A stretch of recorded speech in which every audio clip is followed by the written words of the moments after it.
Hi guys. So this video will be one example of solving a rational inequality. So we have 6 over x squared minus 36 less than 0. Okay, so one option for these is we could always graph this and see where this is below. If we want it to be less than 0, we could look to see where is this graph below the y-axis.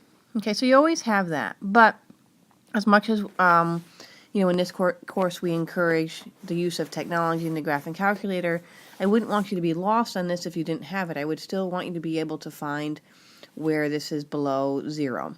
Okay, so the first thing you're going to ask yourself when you're doing this algebraically is, where is the function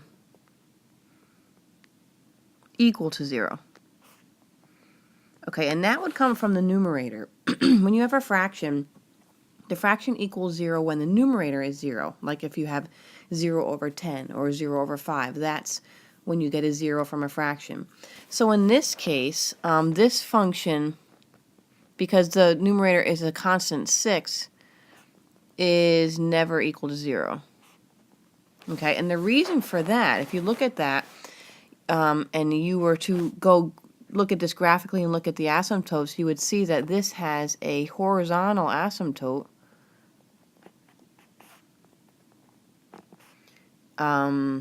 at y equals 0, okay, because the degree of the denominator is higher than the degree of the numerator, so this would have a horizontal asymptote at y equals 0. So that's why it's doesn't have any x-intercepts. Okay, so my next thing I'm going to do is I'm going to figure out, well, I already kind of answered some of this, but where are the asymptotes? Okay, if there's no x-intercepts, if it's never going to cross the x-axis, sorry, then we are going to look at the asymptotes. Okay, so where are the vertical asymptotes? Let's see where this happens.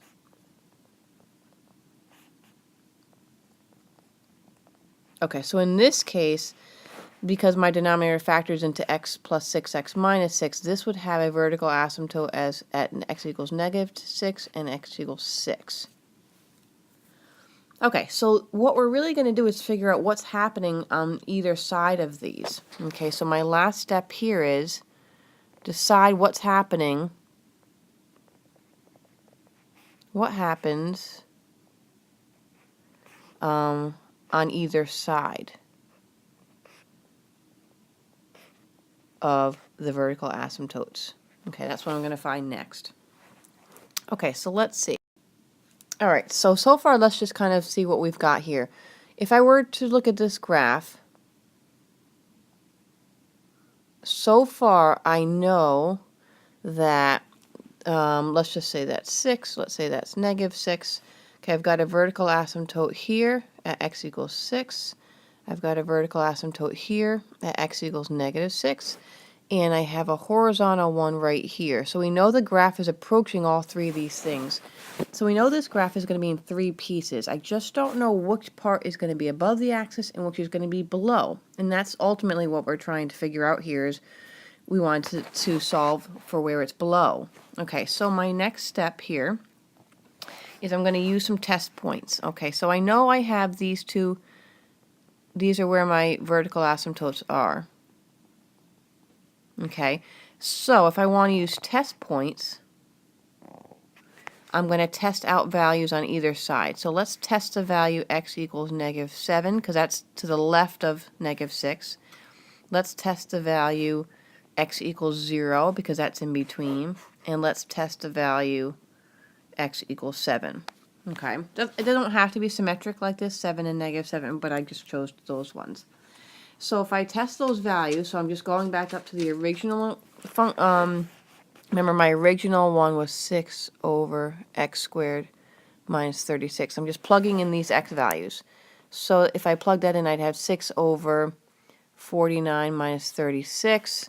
I don't actually care what this is. I only care about the sign of it. So that's positive, which means to the left of that vertical asymptote, I'm above the x-axis. Okay, so if I test out a 0, I get -1/6 out of that when I reduce. So I get a negative from that. And when I test x equals 7, because this one happens to be symmetric, over the y-axis, I get a same thing I got before, 6 over 13. I get a positive. So I know that the graph does something like this now. Okay, I know that over to the right of 6 is positive, and it's got to approach both of those asymptotes, so it looks like that. Well, I can do this. I don't have to do it in dotted. This could be solid because this is the actual graph. And I know to the left of -6, it's also positive. I know it doesn't cross the x-axis because I couldn't find any x-intercepts before. So if it's negative in between these, it's going to be negative the whole time. So it's something like this, but not actually touching either of those, that axis or the vertical asymptotes. Okay, so what's my solution to this? Let me move this up a little bit. So my actual solution, remember the question was to solve where is it below 0. My solution would be in between -6 and 6. Okay, that's where that function was less than 0. If I had been asked this next, let me just add this one more part in. Let's see. Oops, I thought I could move this up to, there we go, perfect. Okay, let's just say I had been asked this question next.